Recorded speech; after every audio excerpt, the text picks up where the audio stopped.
What's up, real MVPs? Ricky Widmer, and welcome back to another edition of MVP Sports Live. We're starting a little bit later than usual because Dave and I were just shooting the shit for a half hour. So if you ain't on twitch.tv/MVPvids, you definitely missed out. Talked about my strong, it should be this one, the strong eyebrow. You have one strong eyebrow. I don't understand it. I don't know what, yeah, you're right. This it's darker all the way through. Where this one's darker, a little bit more defined, it's a little fuller, and I feel like you got that rock-esque notch in there. Where you just, pretty good. Yeah, exactly. if I could just move this part of my face, it looks fake. That's how good it is.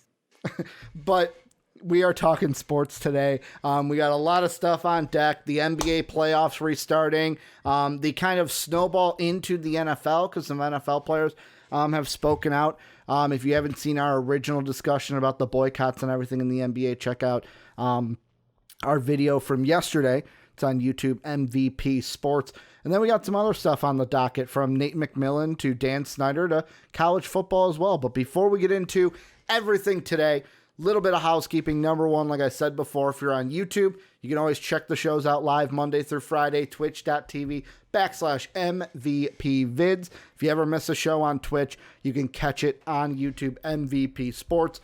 Also, these will be on Patreon or on podcast services eventually. Thank you for your patience, as it's really out of our control at the moment.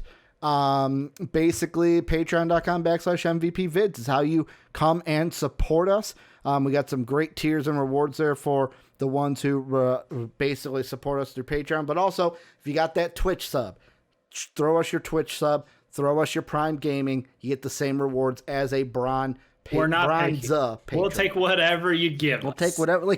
It's basically, I heard one Twitch person go, you got that Prime Gaming?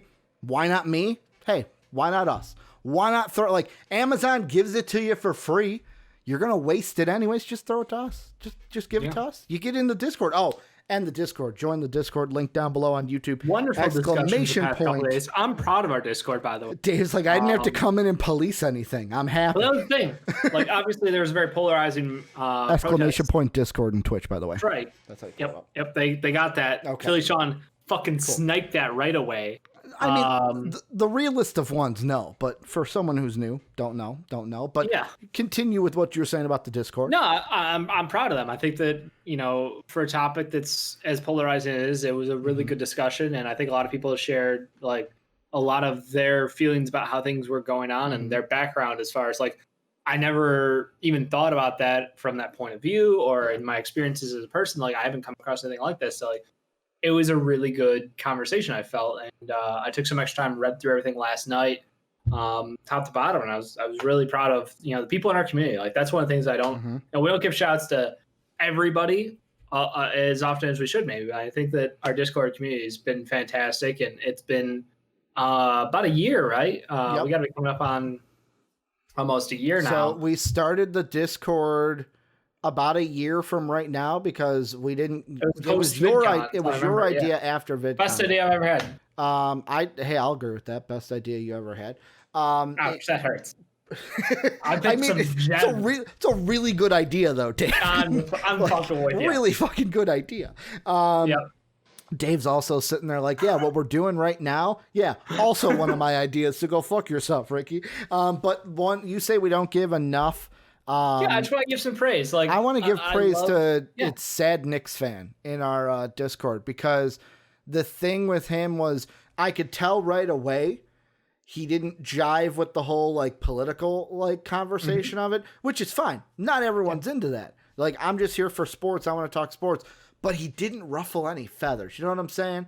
He didn't come at it where it's hey, let's not talk about this. He just asked a question. He got out. He's okay, he gave some few cents, but it's nobody made anyone feel, what's the word I'm looking for? They didn't attack anybody. Uncomfortable. And that's just, I think everybody did a good job. And I think that it was good conversations that we had to have, like Philly Sean says in Twitch right now. Jesus Christ. Not mentioning the other comment that Philly Sean put in there right now about Soapy. But no, good on you guys. And again, big shout out to Philly Sean and Pat. Why am I blanking? And Pat. Again. Our Patreon sponsors. Our sugar mom. Our sugar mamas. But Dave, let's get into the show. Why would they be sugar mamas and not sugar daddies? I made a pimp decision. They're both guys. I made a pimp decision. but at the same time, now Sean, I'll make the joke. Did you just assume my gender? But let's get into the actual discussion today, Dave. It is a continuation off of what we were talking about yesterday, and that is the boycotts in the NBA. A lot of shit has happened since then, a lot of developing stories with everything. One of these is that the players met today. The owners also met today. Yep. The players kind of discussed things out, and they decided to resume the playoffs. And it's either going to resume tomorrow, which is Friday, or on Saturday. If it resumes on Friday, it would be Thursday's games would be Friday. Today's games, which are postponed, would be on Saturday. And if it moves to Saturday, it's just Saturday and Sunday for that. Also on the owner side, it seems like the sources are saying Michael Jordan has been a big proponent as like a mediator, I'll say, between the players and the owners, talking to Chris Paul. Like he is he said they have him as like the player labor liaison. Yeah. Like that's his role. And in the owners meeting, he was like, let's not basically from his comments I read, let's not react right now. Let's just listen, because that's going to be the best course. Listen to the players, because even in life, it's like when someone's venting frustrations, sometimes it's better just to sit there and listen and not just try to come back with a retort right away. Here's the question I want to start off with, Dave, because this is what I thought when I saw the playoff bubble was going to be resumed. Is yesterday Jay Williams on The Jump talked about how his quote had, I'm going to paraphrase here, but he was basically saying the players need this is what I want. He goes, they can't just say, I want change. Like, you can't just blanket statement that. You need okay, I want this reform. I want this to change. Like actual tangible things that we can change and move on from.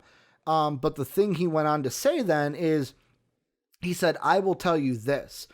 There will be a backlash in the black community if games are played tomorrow, meaning today, which games are not. But it kind of goes into, let's say the bubble starts on Friday.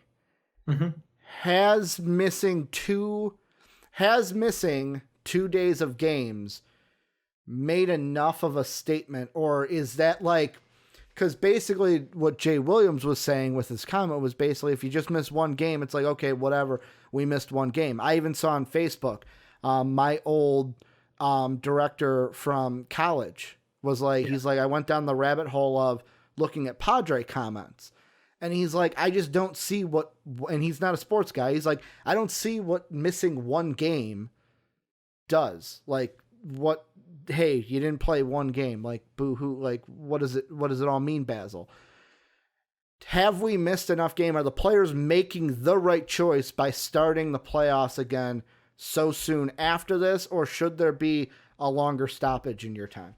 Or in your mind, I should say. First off, I do want to address Michael Jordan being the liaison. I think that's an interesting thing after watching The Last Dance and hearing him kind of reminisce on the comment about, Republicans wear sneakers too. It's interesting that he is putting himself into a position where he is putting not only his reputation, but his name and his brand on the line to go along with this fight against social injustice. So I want to give him credit because it almost feels like not quite a do-over, but a chance to repair that relationship. He's also the only black majority owner. Exactly. In the NBA. It's a chance to stand up for everything that he believes in. I think it's good that he's taken the opportunity, and I'm very happy with that. In regards directly to your question though about is a 1 day or 2 day strike worth it, and what did it accomplish? I mean, the fact that the entire U.S. media has completely spun on a dime to talk about this, I think that is worth it. That is exactly what the NBA players like. The number one thing they wanted to do from all this is to get people talking, to get everyone's awareness set on the fact that, regardless of who Jacob Blake is as a person, it's the way that he was treated by the police that was the thing that is wrong. And that's what everybody needs to understand, that, look, this is happening far too often in our communities. This is happening far too often across the U.S. and I'm sure in other countries as well. And we need to do something about that. And I think by having that conversation, like, they've already gotten what, like, the initial step was just get awareness out there, get everyone in America talking about this, because sports are the escape. That's where you go when you want to hide your head under the covers and not pay attention to real life. And I love that for what it is. But also I love the fact that they realize that they hold that power over so many people and that they were able to use the platform for good. So I'm not disappointed in the fact that they're coming back to play again, because I think the number one thing they wanted to do was to start conversations, and they've achieved that. Beyond that point, as far as specifics, they had a conversation with, I think, the governor and another attorney general from the attorney general in Wisconsin. Thank you. Literally the day it happened. So I think that's, again, they want accountability against the police actions, and they're just going to continue to build that. And I think that at the end of the day, they want their ownership groups. They want the people who own these teams, who are as connected and affluent as they are, to use that power towards fixing the problems that people are experiencing, and especially the large majority of the player base and the fan base both are facing that on a daily basis. So I think that there's definitely a lot more that the NBA as a whole could do, owners included, and they want to see that spread and they want to see that grow. And I think that's what will come from this. It's just a question of, like, do they have to name, we want X, Y, and Z to happen in order to play? I don't believe that. I think that the act of striking in itself got the conversation started again, and that's what's important. See, and this is where I know that I know there's not something where they can say, hey, I want this to happen now. Right, they can't, like, they may all believe that that cop should be in jail for the actions he committed. They don't have the power to make that happen. But those cops, because there were 4 of them. But are you talking about just the one that I don't even know. Was it one cop that did all 7 shots, or was it multiple? I don't know. From watching the video, I want to say it was a cop, but it might have been more. It was hard to tell from the angle, and I did not read I read the report that came out yesterday. We literally read it, like, live. But yeah, no, it's one of those things where it's just like, that's the end goal, is to have people have police have repercussions for actions where they treat people like less than people, and it's like, why the snap judgment against some, whereas others who, the 17-year-old who committed 2 murders in Wisconsin literally walked away from the scene as police drove past him. I watched that. And that's another story. I'm just saying, like, that's their point. I want to bring that up. Now that you brought it up, I'm going to say my 2 cents on it, because like, just reading about it, I was like, well, he's basically like a scumbag. You are human. You're not even human. You're a monster. You're garbage. But I watched, there was on my YouTube feed a news that wasn't like, it wasn't Fox, it wasn't CNN, it was like some off-brand news basically.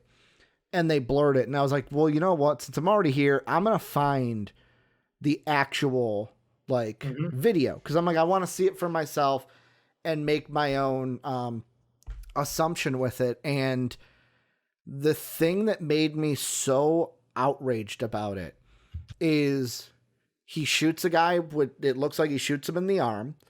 The protesters then try to, like, hey, let's mob him to take the gun away. One guy, who was a white guy, hit him in the head with went to hit him in the head with a skateboard. Looked like he missed. Got popped in the chest by him. Yeah. That kid's now dead. Or that guy is now dead.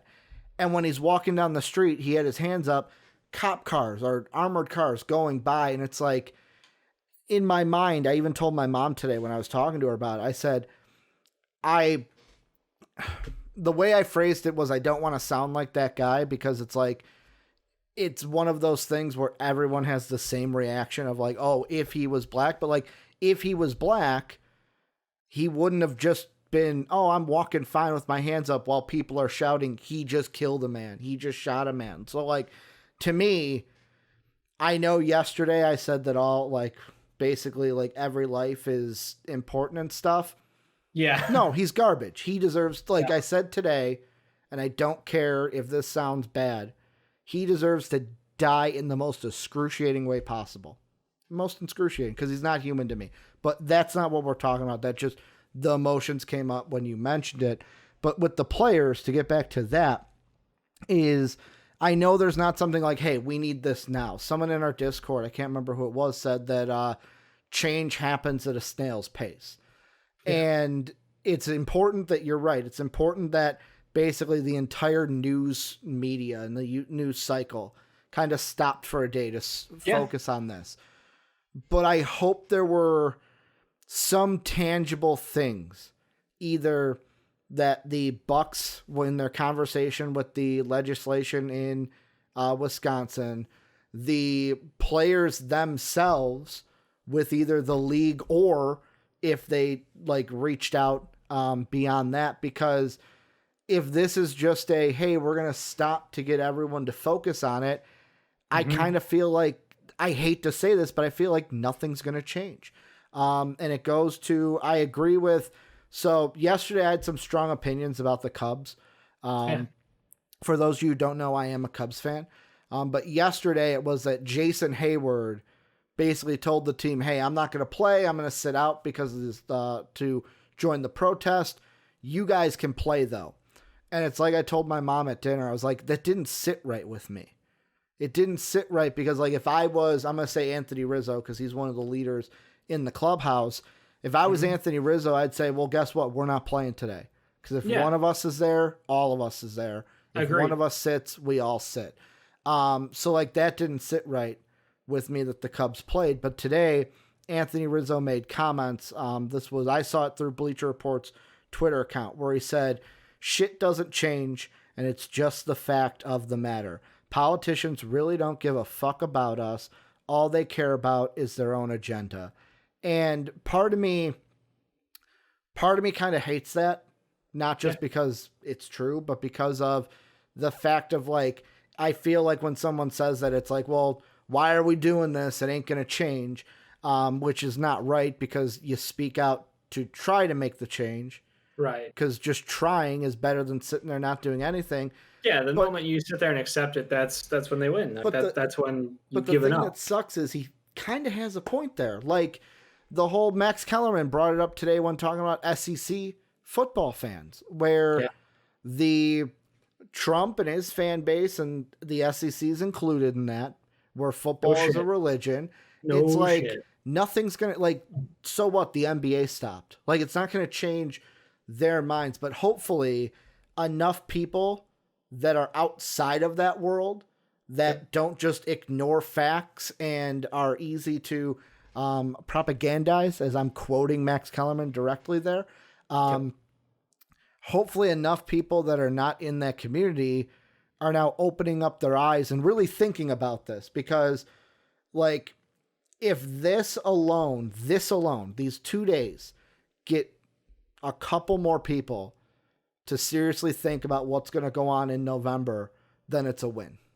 Exactly. It's inspiring change. That's the thing. You may not see the results of what this protest has done, what the strike has done for decades, but that's okay. Like it's been a long fight, and I totally understand the fact that when people were comparing this to the last strike in the NBA in the 60s, 70s, 60s is bad enough that I can't remember that from yesterday, but like the last strike that happened, it's like, wow, has anything changed? And yes, many things have changed, but it still feels like we're fighting the same fight. You know, you're inching your way towards equality, and I think that's the problem, is that it's inching. It's you know, inch by inch, you're getting closer, but closing that gap it's never going to be a leap. And I think that's the understanding that, you know, the current generation, not the current generation, but like millennials and under, I don't want to say boomers because that just feels disrespectful, but like those who have power in Congress, because it is a much older generation. Like, you have to take it away from them. Yeah. They clearly do not have the same viewpoints on equality that people under a certain age have, or at least of a certain opinion have. So I think the biggest thing is, yes, get out and vote. Absolutely necessary. If you're not doing that, you're not helping. You're standing by and watching this happen. And I think that's even worse, is just letting it happen and being like you said, well, this has happened forever, and it's just going to keep happening. No, you have to stand up and do something, because even if you protesting, you voting doesn't directly change it that second, that moment, but like, you could inspire someone who does. And I think that's, at the end of the day, you have to keep building that wave of change that you want to see happen in the future. Well, and that's like, you just made me think. It's like, we're not a politician show. We're not a politics show. But to kind of go a little bit, this is going a little bit away from sports, but keeping what you're talking about, that's why I feel like everyone says, like, oh, this election in November is make or break. It's the most important. And there's a part of me that keeps thinking, like, yes, it's important, but I think the next two elections after this, in 2024 and 2028, those will be even more important, because the thing that you got to also think of is, right now we're starting to see the very beginning of people who are considered as millennials be able to run for offices like the presidency. And you and I both are 30. Well, by 2024, more of us will be close to that age. And then by 2028, people who are our age, like around our age, basically 29 to 31, there will be enough of us, and in politics is what I'm saying, of that age, that'll be able to then run for president and seriously make like a campaign. I mean, it's the lead up to it. I think that's the problem. Like, it's wonderful that we have outspoken politicians who are young and who are still fighting, and that's great. But it's the lead up. You have to get into the House, into the Senate. You have to work your way through. You can't just I want to say you can't just, and then Donald Trump. So I don't even know what to tell you on that end. Never mind. You might not have to have a lifelong politic or a political background to be president anymore. The whole world's kind of changed on that. But I mean, I think the more people of our generation and the generation below us who get into politics, the better. And I think we have a very different outlook on life than the people who are 60 right now and above, who are currently running. If you look at the average age in our lawmaking system, it's very high. So it's one of those things where, yes, change will happen. Yes, it will come. How quickly can we push it? Depends on how much you guys get out and vote. And one of the other things I wanted to bring up that kind of fits into this is going more back to the sports side of it, is I saw a video today that kind of got me riled up a little bit. And I was looking through Twitter, because the other side of it, we have seen the Mariners Padres didn't play yesterday. The Brewers Reds didn't play yesterday. Zdeno Chara of the Boston Bruins basically came out and said, kind of like a comment of like, well, we would have liked to postpone games yesterday and sit out, but like by the time it rippled through, it was too late. And like the thing I can agree with that, like I can see it. It's like the last game was 9:30 Central Time. So it's like, you could have canceled that game. 7:00, you could have canceled that one, but there was a game going on at 2:30. The problem is you have to have time to talk to your team and talk to like the league representatives. Which I'll ask you, the NBA, before I go on into my thing, I'll ask you, because that just got brought up.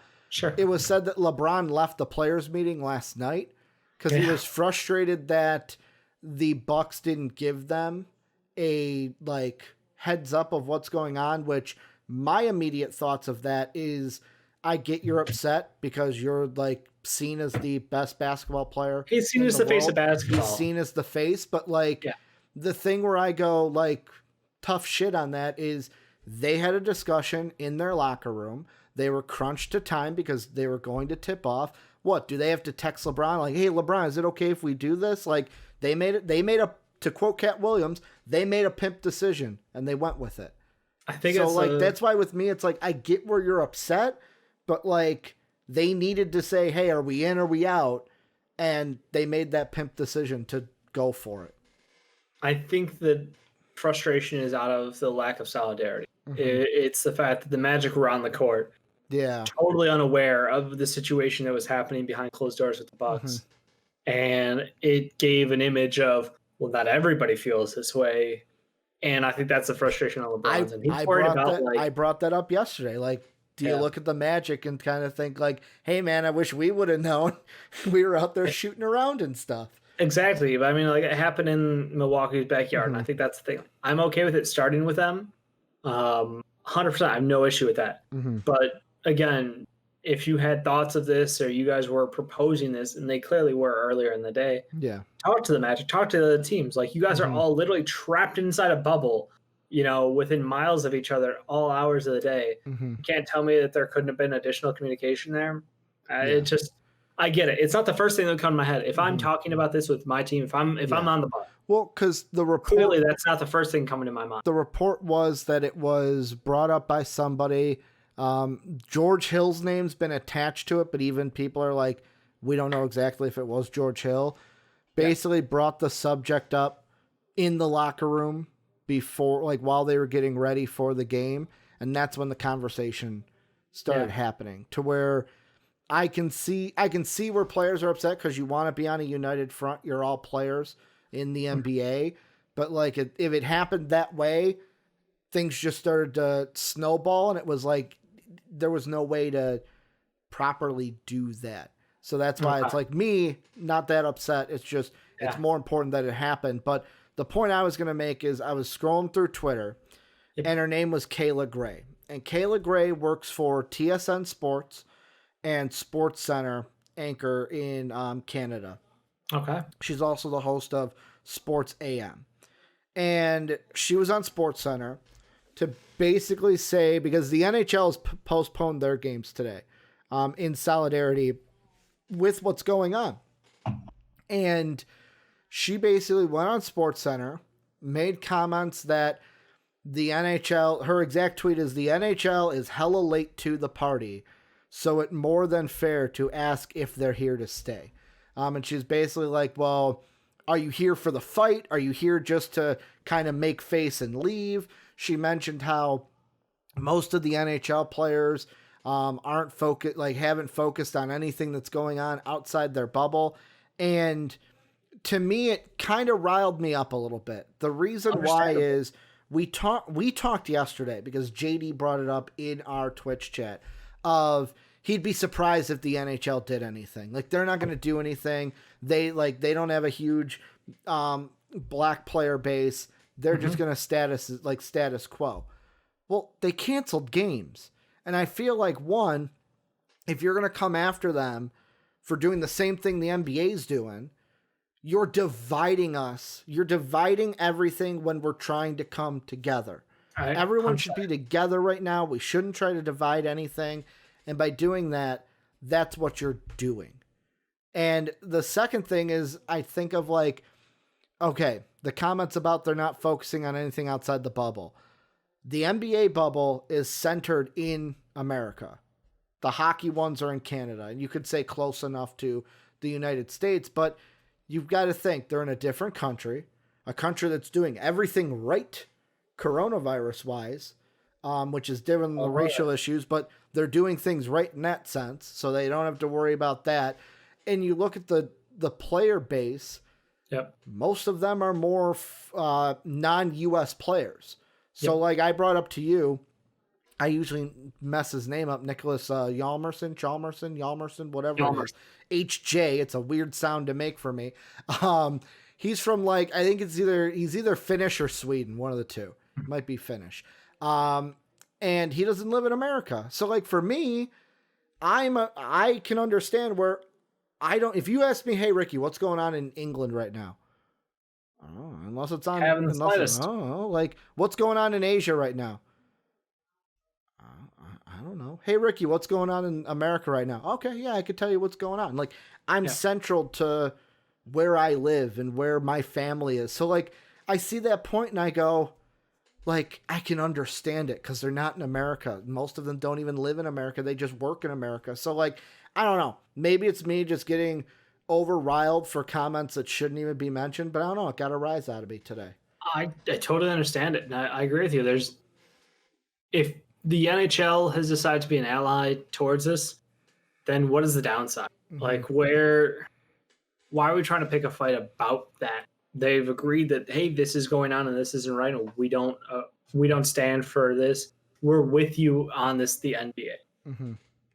That enough is said right there. Great, we have another ally in this who is a professional sports league. We're taking away views from people. We're taking away the escapism from people who would rather close a blind eye to the situation that's happening in their own backyard. Mm-hmm. I think that in itself right there says enough for people who want to be like, oh, well, you don't have enough black players, so therefore this is just you jumping on the train and getting good publicity. Like, fuck you. Like, honestly, my answer is fuck you. The word she said in her SportsCenter thing was, if that's not the definition of privileged, it's like, we can be solidarity. Like, I don't know this person at all, so I feel bad saying it. She is, I don't want to say African-American, because like I said that once about Idris Elba, and he's not American, so he's not, it's like, she is black. So like, I could see where she said that, but it's like, we're trying to be allies here. Yeah, that's fair. And I guess at the end of the day, that's all it is like, what more could they do to help support the cause than cancel games to join in solidarity with the NBA? Mm-hmm. I guess that's the question at the end of the day. Like, does the action or the intention mean more to you? That's the question you have to answer.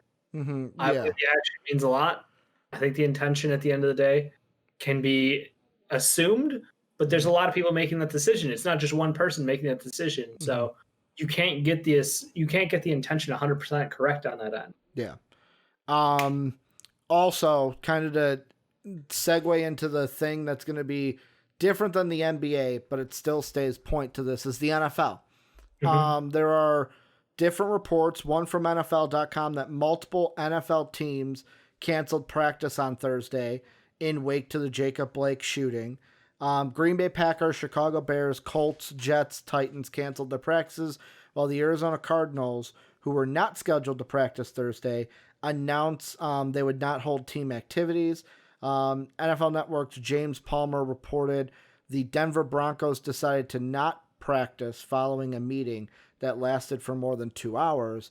Then from ESPN, this is from Jordan Ronan from ESPN, that says, the New York Giants haven't ruled out the option of sitting out a game in the regular season to protest social injustice, according to lead running back Saquon Barkley and wide receiver Sterling Sharp. Barkley and Shepard were asked on Zoom calls Thursday after practice whether or not playing was a possibility. They did not rule it out. Both said it was something that would be discussed among the team. And my question to you, Dave, is this going to ripple into the NFL season, where will we see players sit out? Will it be like more what we saw with the MLB, where some teams decide to not play, some players decide to not play, but teams still do? Or will it be on the level that we've seen with the NBA, where opening weekend, there's no games because no one wants to play? I don't know if this is just a bad perception I have, but I feel like NFL locker rooms are more of a brotherhood than MLB locker rooms. Mm-hmm. Maybe it's because a lot of the commentary I've seen as of lately is that's from how ex-players try to build it up players. Too. Yeah. Yeah. It very much seems like if in an NFL locker room, certain players feel a certain way, it's very easy to have those conversations and very easy to get on the same page. And I think that's one of the things where I would understand if NFL teams did decide to boycott or strike a game. Like, that would not shock me. I think the question comes down to timing. It's, when's the first game of the NFL season versus do we think there will be any action happening in Wisconsin in the next couple of weeks prior to that? Because right now we're 2 weeks from the first NFL game. 2 weeks from today will be game if one. The police officer who fired into Jacob Blake's back has not had any actions happen to him as far as legal, then I think that they have every right to go ahead and do that. Like, even if he does, they still could. I wouldn't blame them. I think that's fine.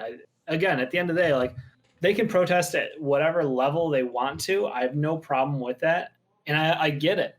Like there's just you have to deal with this frustration of dealing with the fact that there's just this level of social inequality that exists, and people aren't being treated fairly or equally. And I think it's just a frustration that if they say not a game will gain national attention again and keep the heat on Wisconsin, keep the heat on police department, trying to figure out how we can do better going forward.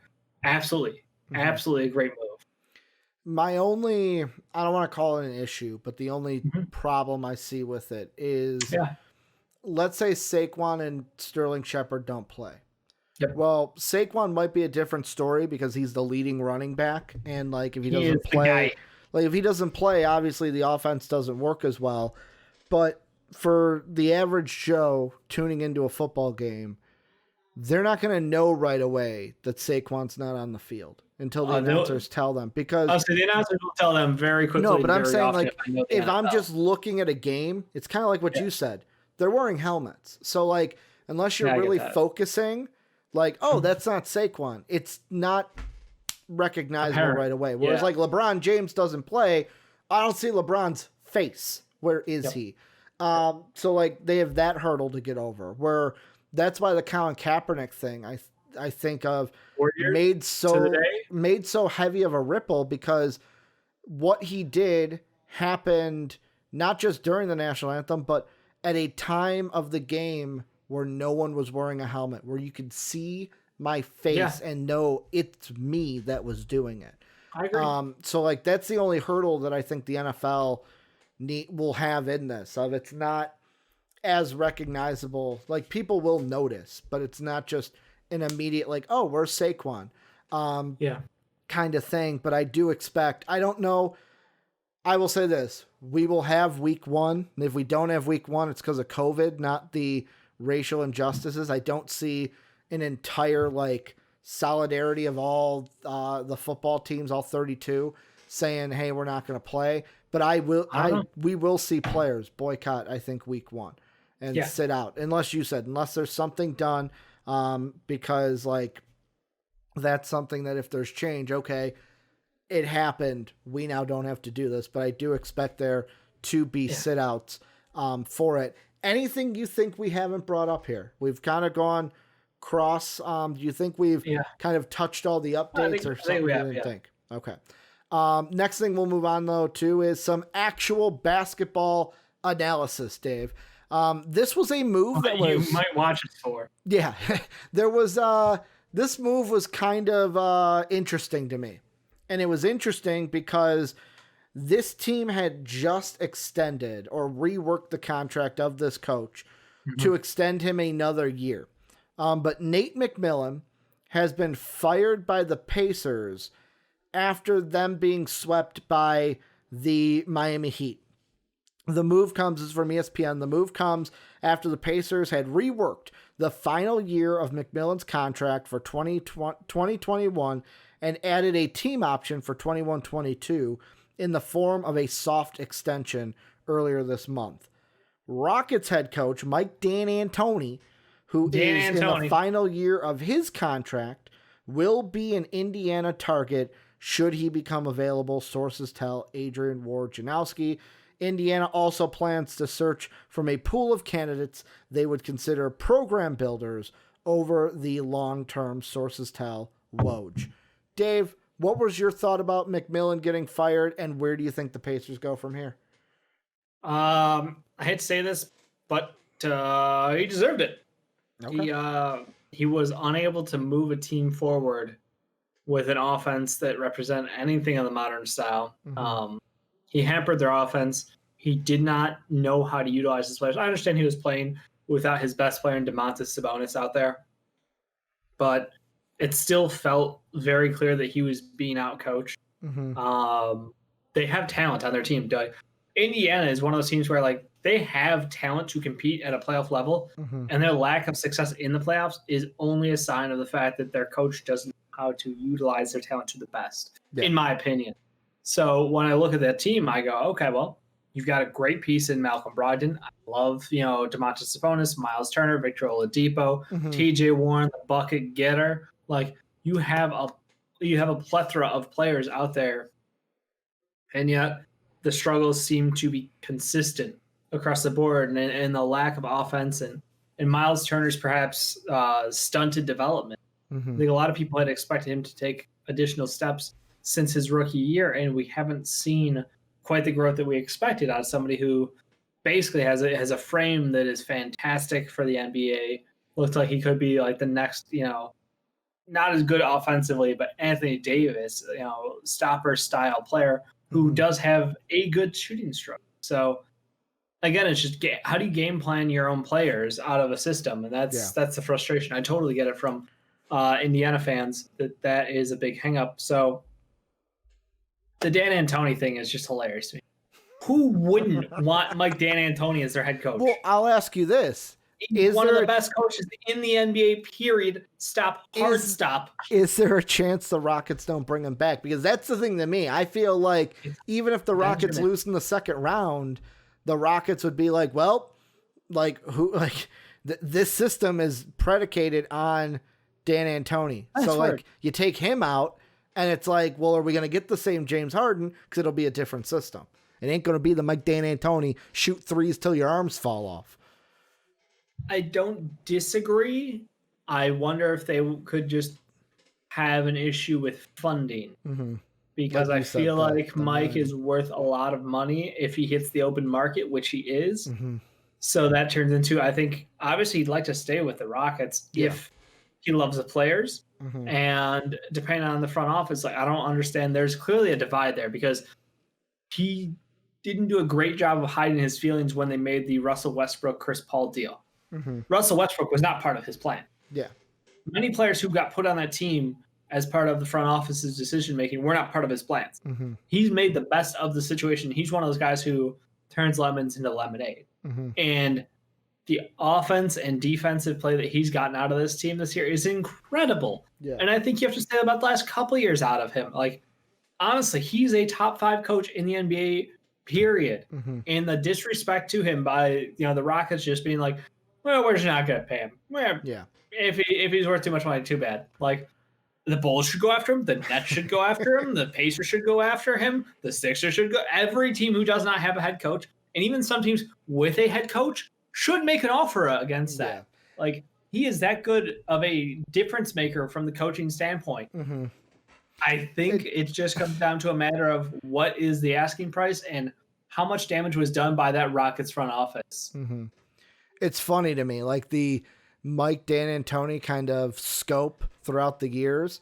His time with the Suns, viewed as a good head coach. What he's able to get out of Steve Nash and Amari Stoudemire. His times in New York, Mike D'Antoni, not a good coach.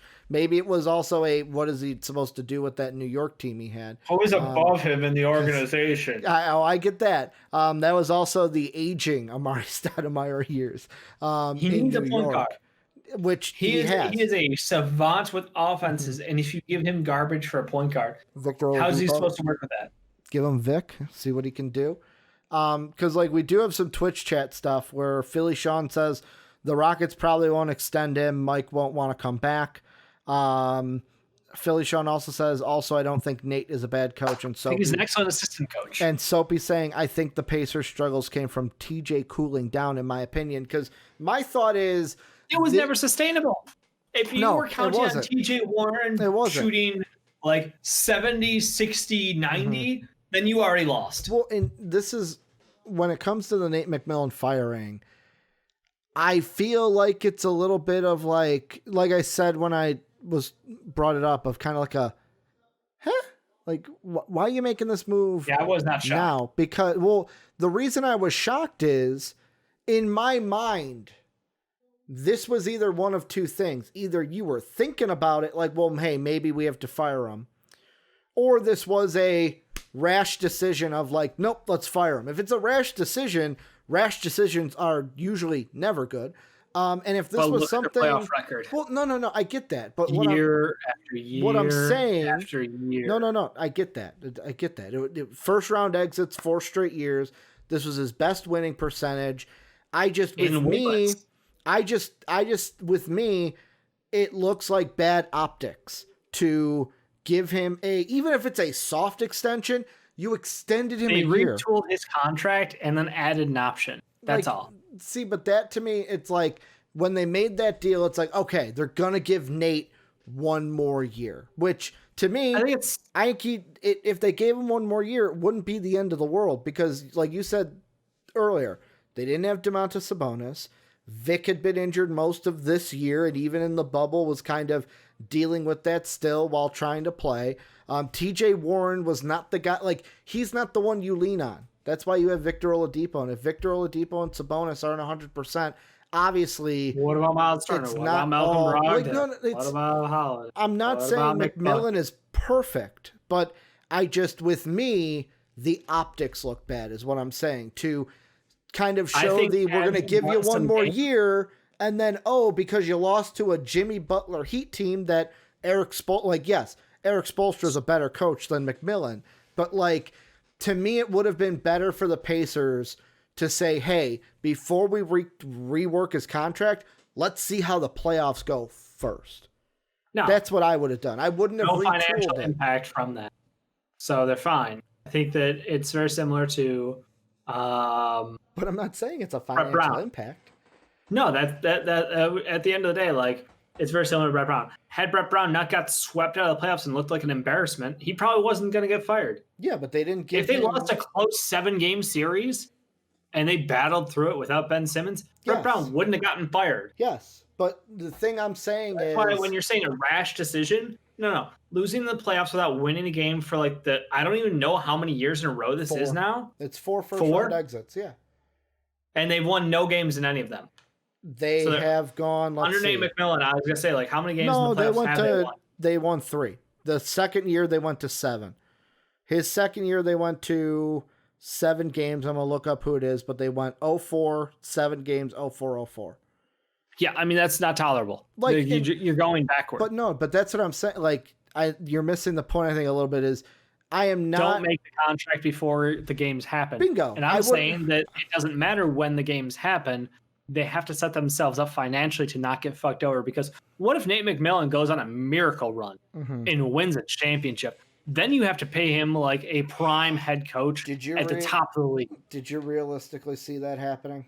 I'm just gonna ask the question. Did I realistically see TJ Warren putting up 40 a night for the bubble? No. I mean, I realistically didn't see them getting out of the first round against dumb things happen in the NBA.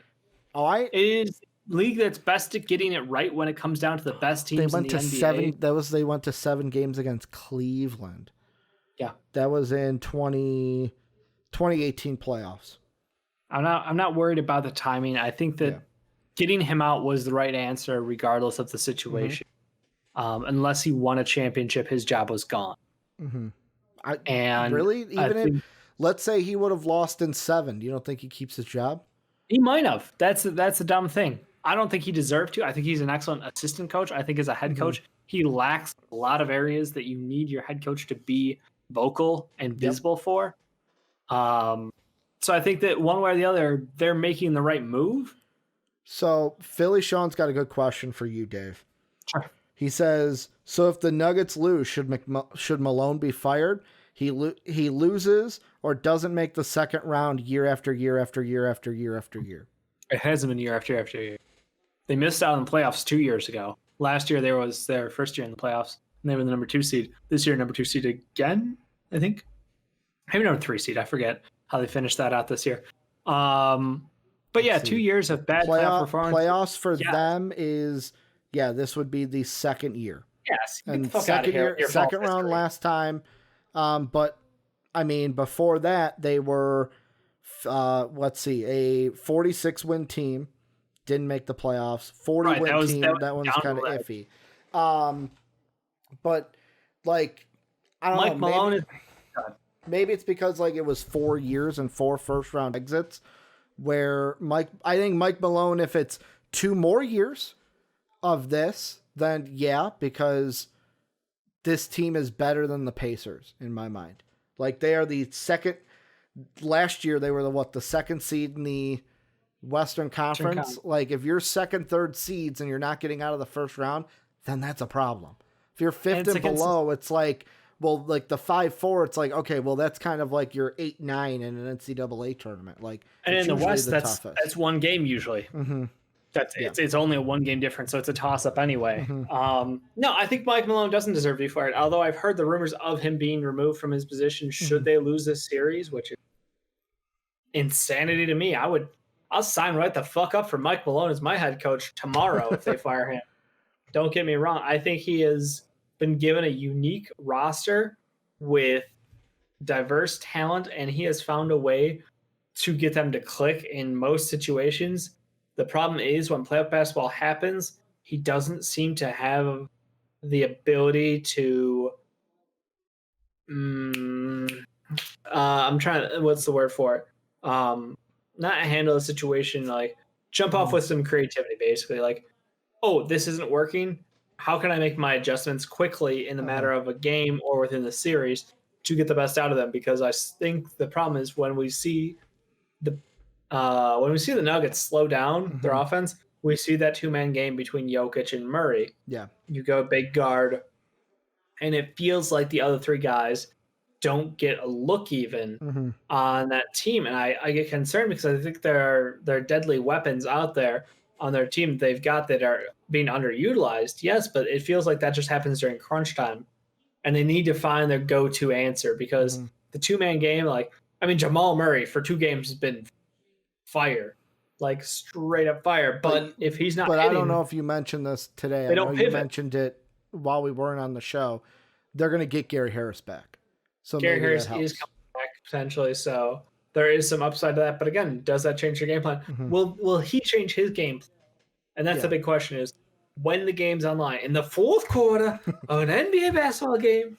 And the thing I do want to bring up is Sean did have a little bit of a retort because conversation here. Want to give the if and there. Don't want to like say, hey, we're going to respond to it and then not have you retort. But Philly Sean just says, Nate has gone against Jimmy Butler's Heat while hurt or while injured, Jason Tatum and Jaylen Brown Celtics, and LeBron fucking James twice. No matter how good a coach is or how good a coach you are, you expecting to beat those teams. And it's like, I do agree that Nate McMillan went up against tough teams. They took LeBron's Cavs 2-7. Yes, he was injured this year.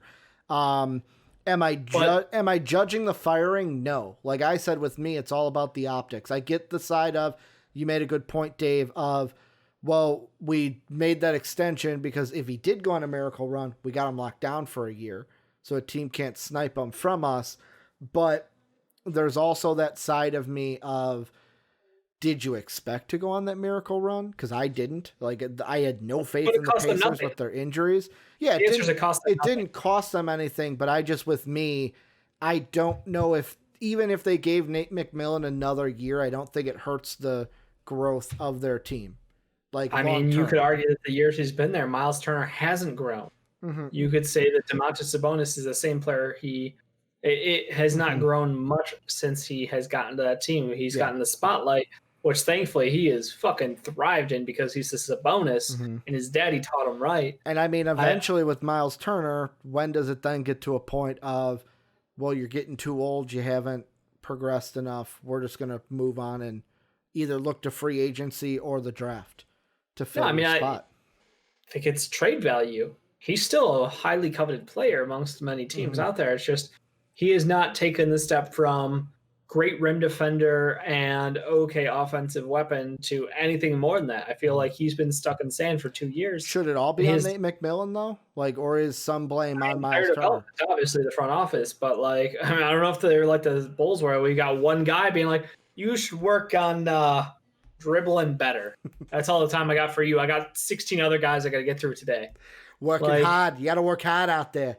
Like one player development guy like that in Chicago, or if they've got more, then even more so. But like still, the biggest thing that we talked about, and this is multiple years now, is how Turner and Sabonis fit together on the court at the same time.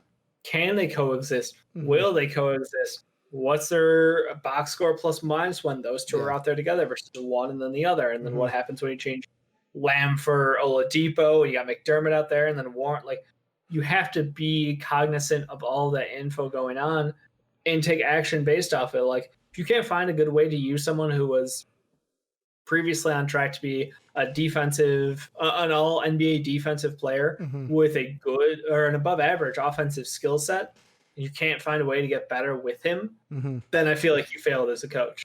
I do want to move on. Before I do, though, two last things. Philly Sean and Knicks Josh. Philly Sean says also Sabonis and Oladipo both became All-Stars after being coached by Nate, while not being All-Stars before. And he said not even close in the case of Sabonis, where Knicks Josh, this was a comment made way earlier, but I still wanted to get to it. But then the discussion with Philly Sean happened. The Pacers just had a lot of injuries to deal with. Oladipo looked horrible when he came back, in my opinion, and somebody like Sabonis was missing everywhere on the court. I feel like the firing of Nate McMillan was a horrible decision. And that's this is a decision I think some people are going to be on the side of it was horrible. Some people are going to be on the side of it was okay. The things that you've said about it, Dave, are justified. Losing 4 years in the first round, like only winning 3 playoff games. But yet again, how do the injuries play in? And if he had a healthy team, the woulda, coulda, shouldas all come out. If you don't believe he is the guy to take you to the championship, what are you doing with him with the roster at the point that it's at? And because he's your Mark Jackson. I'm not even going to make it. He's the Mark Jackson. He's your Mark Jackson. They can get Brett Brown now. I was going to make the joke. He's the guy that sets the table. You got the talent on the roster that could be capable of a championship in a couple of years. Do you think he's the guy who can lead them there? I believe no. Mike D'Antoni, the Steve Kerr, then? I correct the fact that we all know how to pronounce Mike D'Antoni's name correctly. It's just way more fun to say Mike D'Antoni. Let's move on, though, Dave. No, Sean, you're good on Twitch. You're fine. I love having the conversation. I mean, I'd rather have the conversation between us and Twitch chat rather than just a barren Twitch chat that doesn't talk to us. But let's move on. One of the things, this is going to be a shorty but not a goodie. Usually on Games Live, I say, oh, these are shorties but goodies. This one is not going to be a goodie whatsoever, as Dave having webcam issues, I think. Right? Can I hear you still? No? Camera coming back? You're talking. I can't hear you. I see the thing. I'm assuming you can hear me talking, which is all that matters.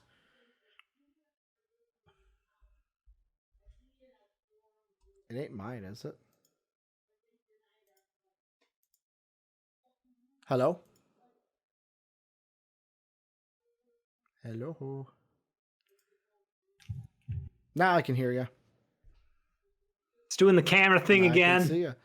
No, I think it was, so when I exited out or basically did this to where I unminimized, my voice connection was like it red. Oh, okay. So I don't know if it was me. I don't know if it was I watched you freeze, whatever. and I was like, I don't know what's going on. Yeah, I don't know. It's working now, though. So we'll go right into it. This is a shorty, but not a goodie based off what the story is. Former Washington employee says lewd video of cheerleaders made for owner Dan Snyder. This is from ESPN. A former Washington football team executive instructed employees to create a behind-the-scenes video for owner Dan Snyder featuring clips of partially nude cheerleaders pulled from a 2008 swimsuit calendar shoot, the Washington Post is reporting. Brad Baker, who previously worked for the former senior VP and lead broadcaster Larry Michael, told the Post in an interview that Michael told members of his staff to make the video for Snyder. Michael denied the allegations when reached by the Post.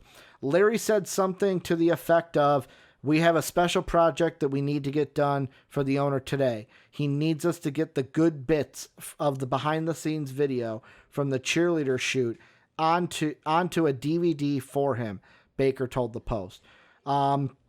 Snyder has made an issue about this. The new, basically his name is, I think it's Jeff Wright, their new president or GM. He's made a statement of like I've talked to the Snyder family. Like we're trying to make some big changes here. Like this could not come at a worse time for Washington football team. And I'm not saying that as like it shouldn't have come up, like should have never happened. That's the first part. But like, this is a team that has been ragged on for being behind the change of changing their name. They finally change it. They're trying to put a good face out there. And then this comes up. The thing I want to ask you, Dave, is this, because this is the thought that came into my head, is because of how Dan Snyder has been about the name change and then finally changing it, and now this comes out. Should Roger Goodell make the hard decision that Adam Silver had to make, but in a different area? Should he make the hard decision and say, hey, Dan, I think it's time to sell the team? Nope. He has no right to do that. So I don't believe he should. Okay. Also, I think it's hilarious that you think that Dan Snyder is Rob Schneider. Rob Schneider. You keep dropping a Schneider in there, and I'm like, Snyder. Nope, that's Schneider. A Y. That's a Y. Snyder. Yeah. I started laughing even. I was like, I don't even know what you're talking about. Like, Dan Schneider is a carrot. You literally said Schneider, and I was like, no, that's not who we're talking about today. But yes, I agree with Philly Sean. Shitty person. This is all the same news, like, though. Like, that's the thing. Like, you're like, oh, this thing, and then the last one after it. And I'm like, no, it's all the same. It just taken longer to come out, but these were the initial allegations that we'd heard rumors of in the first place. We were seniors in high school when this happened too, Dave. That's how long it's been. Like how long it's taken for it to come out. It does not shock me. I heard the rumors a month ago when the first report came out that this was one of the allegations against him. Not shocked even a little bit. Like, he's not a good person. This is not news to us. Did he do anything illegal here is the question. I don't know. That's the only way you're going to catch him. You need to find something that's not only immoral, but illegal. Yeah. Illegal is the way to get him out of a position. And immoral will not get him moved because they don't have the power to. And that's the thing. Is it immoral? Yes, because it's sexist, it's being a pig, and all that. But like on a legal standpoint, and yet again, I am not a lawyer. I have to put that disclaimer out there. Not a lawyer. But to me, I would say it would not stand a legal thing because it's behind the scenes stuff. The girls knew they were being recorded. Being filmed. Yeah. So like if it was a Aaron Andrews people kind of a thing, that's different. Didn't know being recorded. This was, they knew they were being recorded, but where does that legal line come in? I wanted to bring it up. I wanted to touch the subject because it was big news. Dan Snyder's an awful person. This is not news. Best of wishes to their head coach. Hopefully Ron Rivera gets healthy sooner rather than later, and continues to trend this team in the right direction because I think this is not the last we've heard of Dan Snyder doing ridiculous things. Yep. And it's just going to keep happening. So best of luck to you, Ron Rivera. And Dave, let's move on. We'll end the show with some college football. And we've got two things. One's COVID related. The other one is the Big Ten being stupid as fuck.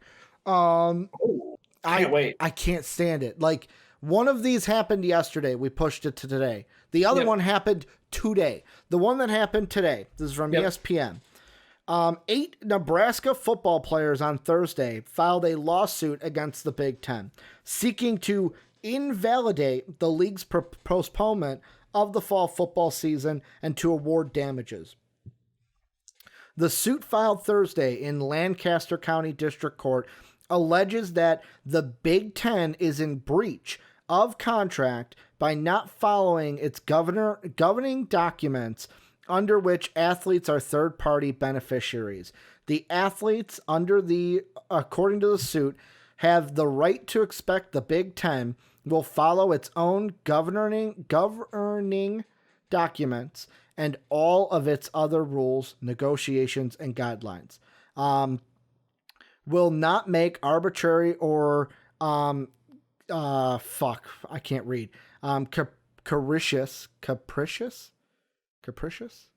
Capricious decisions, and when a vote on a decision as canceling the fall football season was announced, will conduct an actual vote. Here's my thing with this, just this one alone. What is football greater than life?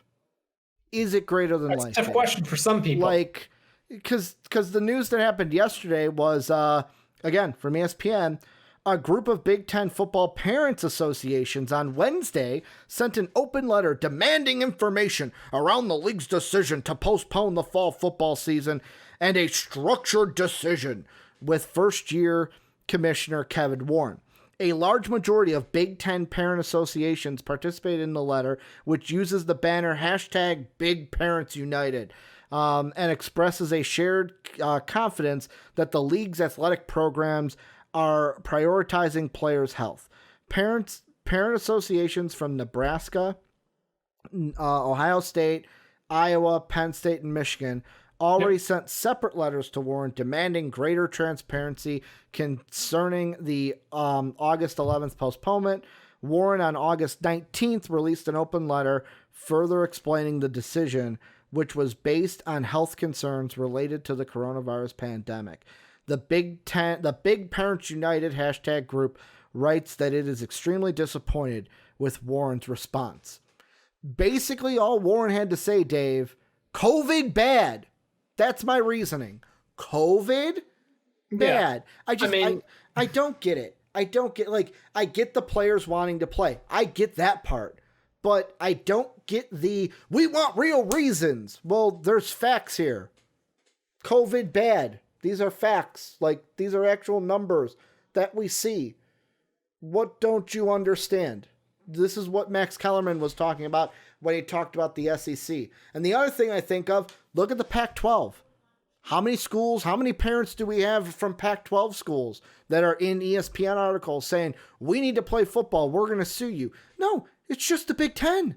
I don't see the big issue. Like, it's almost like there's some gap in education levels there or something. I don't know, man. Which is weird because not all Big Ten schools. I should say only because I'm an Illinois fan and I feel like it's hindered our development as a program success-wise. But at least the kids are like learning something. But there's a higher bar. There's a higher bar. Like academics is actually like stressed at Illinois, and I know that. Pat can correct me if I'm wrong.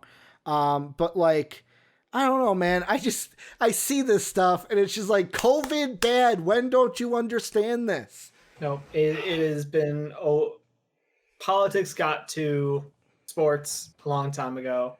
This is a politic-driven thing, unfortunately. You know, you see what's happening in the South, in the SEC, in Republican states, and you go, well, no shit, they're playing football. Like, that, their answer the whole time has been close your eyes, be like, well, it's not happening to me, so it's not happening. I mean, and you look at the Pac-12 and you go, okay, California, liberal state. Washington, liberal state. Okay, well, that's the majority of the Pac-12. Let's figure out, okay, guys, people are dying. We're still in lockdown. Mm-hmm. Gonna pass on football this year. Any problems? No? Great. Everybody's on the same page. That's all it seems like. It's just because the Big Ten is a Midwest and we have some blue votes. And some red. Exactly. We have split votes. And that's why you're going to see the contentiousness as far as people protesting against this and people who still want their football and other people who are like, do you not see what's happening in the real world? If you open your eyes, do you not see what's going on? The thing that boils my blood from the parents one is where it says Big Parents United and expresses a shared confidence that the league's athletic programs are prioritizing players' health. Well, are you then saying that, we can have a football season because the schools are doing what they're supposed to? Because, Dave, I'll tell you this. We've got some stories here. Yeah, we've got some stories that these coaches and athletic programs that you might tout don't really give a shit about your kids in the end. Texas Tech, from an ESPN article, Texas Tech football coach Matt Wells keeps Red Raiders practicing despite 21 COVID cases. 21 active cases, and this asshat, this idiot, this moron. I don't even have words my canteen. I knocked it over, Dave. It was a slow fall. It was a slow fall. I was like, oh, wait, it's a slow one. This asshat is like, COVID cases? Well, we could still play football. We got to play some football. And it's like, you think these programs have your kids health at like the top priority? No. What they worry about is winning fucking games. That's why people like Kevin Warren deserve the money they make, because they're stepping in. Kevin Warren, at least, is stepping in saying, you know what? I ain't letting that happen. We're postponing the season. Yeah, no, this is all about the fact that they're not getting money from their former, I don't know, what's the term? It's donations, but like who? The donors. Alumni or the donors? Donors, alumni, board of governors, like. Yeah. That's all it comes down to. It comes down to the fact that, guess what? If you're not playing football games, you're not getting money. And if you're not getting money, then why do we have universities that charge over $100,000 a year to get to school? Like, clearly there's a fucking problem there. Yeah. A larger problem than we face today, honestly, as far as access to education. But priorities in schools, sports are not the children's lives, children, kids, adults. It feels like it feels weird to call. Yeah, it feels weird to call. See, but Dave, we can do that because we're out of college. We're old enough to be out of college, and we're 30 now. Yeah. Back in my day. I could go back, but I'm not gonna. Yeah, it's the livelihood of student athletes is not at the top of their priority list. Their priority list is money, followed by everything else. And there's a large gap between them. What's going to help me keep my job? Winning games. Dave, before we end the show, there's one thing I forgot to do earlier. What do you think that was? Oh, it was Wet Boys. Oh, yeah, we didn't do Wet Boys. So we're going to do Wet Boys now here at the end of the show. If you thought this was going to be a good Wet Boys... No, it is not. That's why I'm going to do the patron one first, Dave. The patron Wet Boy for today. Wet Boys also is the segment where we like to give our spotlight on usually the good people from the day before, but sometimes we give it to some dry dudes, and that's what today is going to be. But usually it's the soggiest of shooters, the moistest of men, the dampest of dudes, and sometimes the mistiest of misses are thrown in also. And that's why if patron Wet Boy, usually Dave gives one, I give one, the patrons give one. You can do that too. Patreon.com/MVP vids at the silver and above tier. We're going to get the patron one out of the way today, and it's from Hockey Dave because basketball didn't go on yesterday. Baseball, there were some games. Hockey did go on. It is Nikita Kucherov of the Tampa Bay Lightning. 4 points, 3 power play assists, had 3 assists, 1 goal in the Lightning 7-1 victory to take a 3-1 series lead over the Boston Bruins. So great job to Kucherov Tampa Bay on sticking that it to one. Boston yet again. Tom Brady wasn't enough. Tom Brady was not enough in that one. But now Dave and I are doing a joint dry dude on this because one. I wanted to give a Wet Boy to 2 days ago. Giolito on the White Sox threw a no-hitter, a single walk away from a perfect game. But I can't. I literally can't because of this man right here. Because Ricky told me about him, and I couldn't believe the words coming out of his mouth. I was so angry. I was like, fuck my Wet Boy. It doesn't even matter because we got to put a solo focus on this. So I'm going to start this off by saying fuck Brian Urlacher. Fuck Brian Urlacher, fuck Brian Urlacher, fuck Brian Urlacher. And the reason why I say that is 2 things. First off, on Instagram, he liked a picture, and it has been screenshotted, that he liked a picture of the 17-year-old kid from Wisconsin that says free Kyle Rittenhouse. Patriot Lives Matter. And he liked that picture on Instagram. He didn't stop there. He posted then this to his IG story. Brett Favre played a Monday Night Football game the day his dad died, threw 4 touchdowns in the first half, and was a legend for playing in the face of adversity. NBA players boycott the playoffs because a dude reaching for a knife wanted on a felony sexual assault warrant was shot by police. Could you miss the point any further, Dave? And the thing that the only thing I love about this is with the backlash at Brian Urlacher. Yeah. There have been a lot of people that are basically, so this is the best one I've seen. It's from Bill McCormick is the guy's name. He says, It was nice of Brian Urlacher to let every black teammate he ever played with know their lives aren't worth shit. Also, FYI, the knife was found after he had been shot.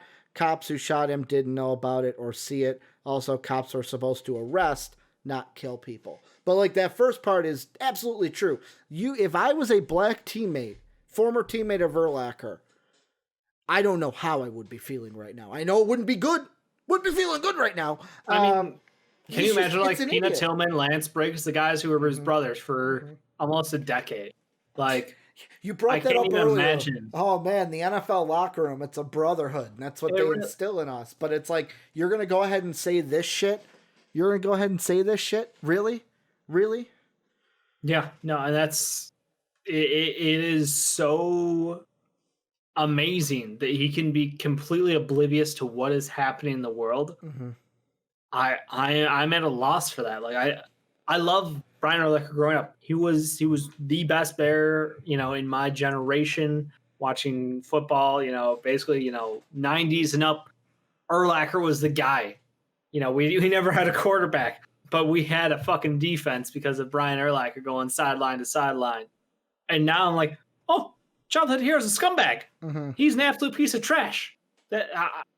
How am I supposed to deal with this? Mm-hmm. And it's just move on is the answer. You just go, okay, he's a horrible human being who has no idea of what's going on in reality. And if he says sorry, great for him, but like I've already moved on. You know what I find funny though, and I wanted to look on Twitter to see if it had happened, and it is not. You know what blows my freaking mind? What's that? Is that this is how fucked up sports fans are. KD leaves OKC. LeBron leaves Cleveland. Let's burn their jerseys. And then the one time it would be seen as okay and in the right to burn someone's jerseys. No Chicagoans burning their Brian Urlacher jersey right now. Like, I thought there would be one, Dave. I thought there would be one person that would be like, you know what? I'm not a fan of his anymore. Because, like, I saw a lot of tweets of, like, I love Brian Urlacher, grew up Chicago fan, this and that, but this ain't right. And it's like, I thought there would be one. But yet again, is it one of those things where it's like he's so far removed from the NFL that people are like, shit, I got to find my Brian Urlacher jersey. Yeah, it's been almost, I think, 7 years since he retired. But at the same time, you can still go to a Bears game and probably see a Brian Urlacher jersey. If it's people our age. Because who's going to wear a Mitch Trubisky jersey? Am I right? Nobody. Am I right? No one's wearing a Mitch jersey. But that's going to do it for MVP Sports Live. A great show. Great heavy-hitting show. As it always is. Make sure to check us out on Twitch. Twitch.tv/MVP Vids or YouTube, MVP Sports. Also support us, patreon.com/MVP Vids. Jeez, I have the little burpees right now. Don't know why. Maybe I'm thirsty or something. But thank you to our Patreon producers. I apologize. We will have an esports wet boy when one in a major league qualifies for it. I told Soapy about that today, and he was like, "I'm a murder, Dave." Nope. No minor league bullshit. You trying to snipe an LCS wet boy, an LEC wet boy? I was like LPL. I was like, Schmite might be out of my realm. Why do you keep doing sh? I don't know. It's not named Schmiter. I like saying Schmite instead of Smite. It's just the little the little thing I put on it is Schmite. But like that might be out of our realm. But like if you're gonna come with a League of Legends wet boy, Dave's gonna know about it. Like Dave's gonna be on that shit. Like he dropped the name and I was like, that's not a person. But that's no one. Who are you talking about? He's like, oh, he played in this game. And I was like, the EU Masters. Minor leaguer. The minor leaguer. Yeah. Let me know last time we gave somebody playing AA ball. I don't know. If he throws a perfect game, maybe. But patreon.com/MVP Vids, you can support us. You can also throw us a sub or a Prime Gaming as well. And also join the Discord, !Discord and Twitch, or that link down below in the YouTube description. Yeah. We will be back tomorrow. It's the end of the week tomorrow. Dave and I will wrap things up for what? This will be the end of our 4th week, Dave. your third week, but our fourth week of doing the show. It'll be a full month as of tomorrow that we had done these shows. So it'll be a great 1 month anniversary for MVP Sports Live. But Games Live is coming up next. I will say now, if we disconnect from Twitch, we will come back. I'm probably going to go just reset my router really quick. Yeah. Just in case. So we will be live for that. I'll put it on Twitter. Join the Discord. I'll put the announcement right in there when we are live for that one, or Soapy will do it. Let's be honest, Soapy will do it. Shout out to Discord, newcomer. Yeah. We just had somebody new join while we were talking today. Mm-hmm. And Jose. Also, thanks to Nick. I got that right. Nick's Josh, who 6 minutes ago followed us on Twitch. Okay. Yep. I don't have the alerts for here because during the show, I don't think it'd be right that we're talking. It's just a "what it do, baby" comes up on screen.